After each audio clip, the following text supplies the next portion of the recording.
বুঝতে পেরেছি। আমারে যে ওরা তার জন্য দুনিয়া থেকেই সরিয়ে দিব এইটা আমি কখনো ভাবি নাই।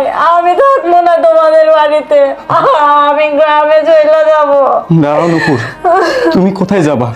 যদি যেতেই হয় তাহলে এই দুই শয়তান যাবে।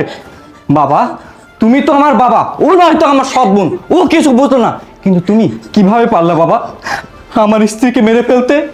ও তো কখনো তোমাকে শ্বশুরের চোখে দেখে না, নিজের বাবা মনে করে। আর এই তুই, তোর জন্য আমি কি করিনি?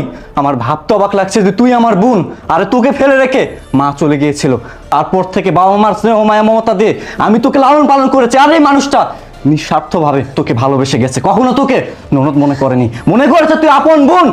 আর তাকে কিনা তুই দুনিয়া থেকে শেষ করে দিতে চাস? এই বল, কোন স্বার্থের জন্য? হাই রে বেঈমান, হাই রে স্বার্থপর, তোরা যে এমনটা করবি আমি কল্পনাও করতে পারিনি। তুমি তুমি শান্ত হও।